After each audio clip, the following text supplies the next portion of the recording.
Kasimiluya. We have our nangita ba ka mo jigsaw?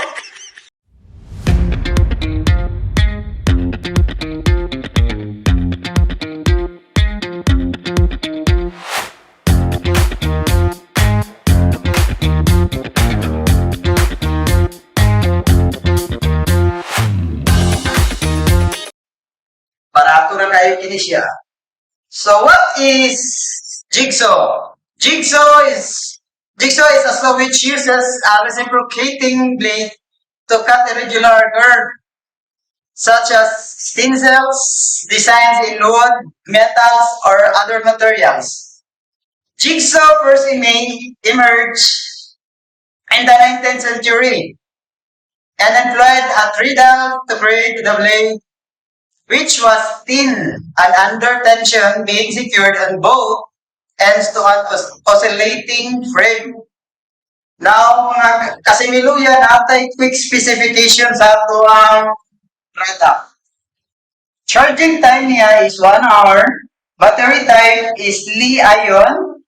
Now, bevel angle degrees is 0 to 45 degrees. And orbital settings is 0, 1 to 3. Ang blade stroke length niya is 19 mm or 3/4. Then no load speed 0 to 3000 SPM. And the voltage is 20 volts. Now, we're going to unbox mga kasimiluya. Tanaw na to siya kung tayo makapatama. Oh. Uy! Pagkalabli pa ito sa dalan. Mga kasimiluya. Oh.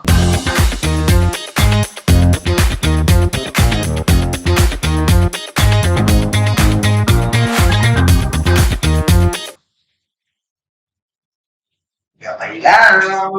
Ang aoy.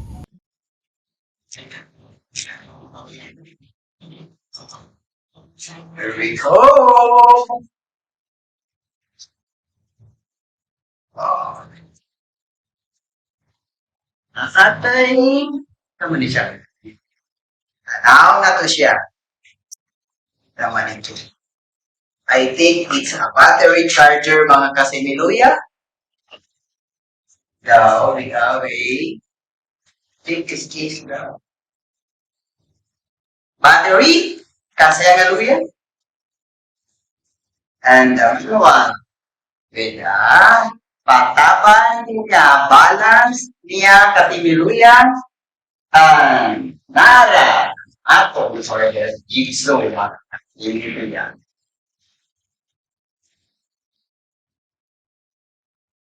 Pwede kayong bilhin pang regalo sa inyong mga amahan o yuan, mga ikagaw na mahilig sa DIY. Mga kasimiluya, tirira tataman. Anina kamo sa Real Power Tools located GR Bora Extension Busa, Galaxy Road, Yanti Oros City, at Banginisan. Testing Center o doon sa Quantum Gas Station.